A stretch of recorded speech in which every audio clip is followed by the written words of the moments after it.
JPM candid day നോയിലിന്റെ 5ാം സീസണിൽ Kattappana saint John CSI church വിജയികളായി. ക്രിസ്തുമസിനോടനുബന്ധിച്ച് JPM വിദ്യാഭ്യാസ സ്ഥാപനങ്ങളുടെയും കിങ്സ്റ്റർ ഗ്ലോബൽ കരിയേഴ്സിന്റെയും നേതൃത്വത്തിൽ സംഘടിപ്പിച്ച ഹൈറേഞ്ചിലെ ഏറ്റവും വലിയ കരോൾ ഗാന മത്സരമായ കാൻഡിഡ് ഡേ നോയിലിന്റെ 5ാം സീസണിൽ Kattappana saint John CSI church വിജയികളായി. കട്ടപ്പന സെന്റ് ജോർജ് ചർച്ചും ലെപ്പക്കട ലൂർദ് മാതാ ചർച്ചും 2ഉം 3ഉം സ്ഥാനങ്ങൾ കരസ്ഥമാക്കി. കുട്ടിക്കാനം മരിയൻ കോളേജും പുളിയന്മല സെന്റ് ആന്റണീസ് ചർച്ചും 4ഉം 5ഉം സ്ഥാനങ്ങൾക്ക് അർഹരായി.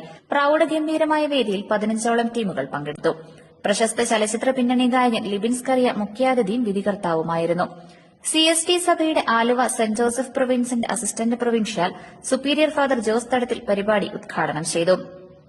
College manager father Johnson Mundiyath CST, JPM arts and science college principal doctor Johnson V, JPM B.Ed college principal doctor Roni S Robert, JPM arts and science college vice principal father Prince Thomas CST, bursar father Charles Thoppil CST എന്നിവർ വിജയികൾക്ക് cash പ്രൈസും മൊമന്റോയും നൽകി അഭിനന്ദനങ്ങൾ അറിയിച്ചു.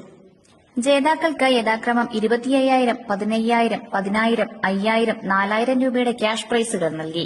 Idukki live news Kattappana. Idukki live വാർത്തകൾ നിങ്ങൾക്കായി അവതരിപ്പിച്ചു.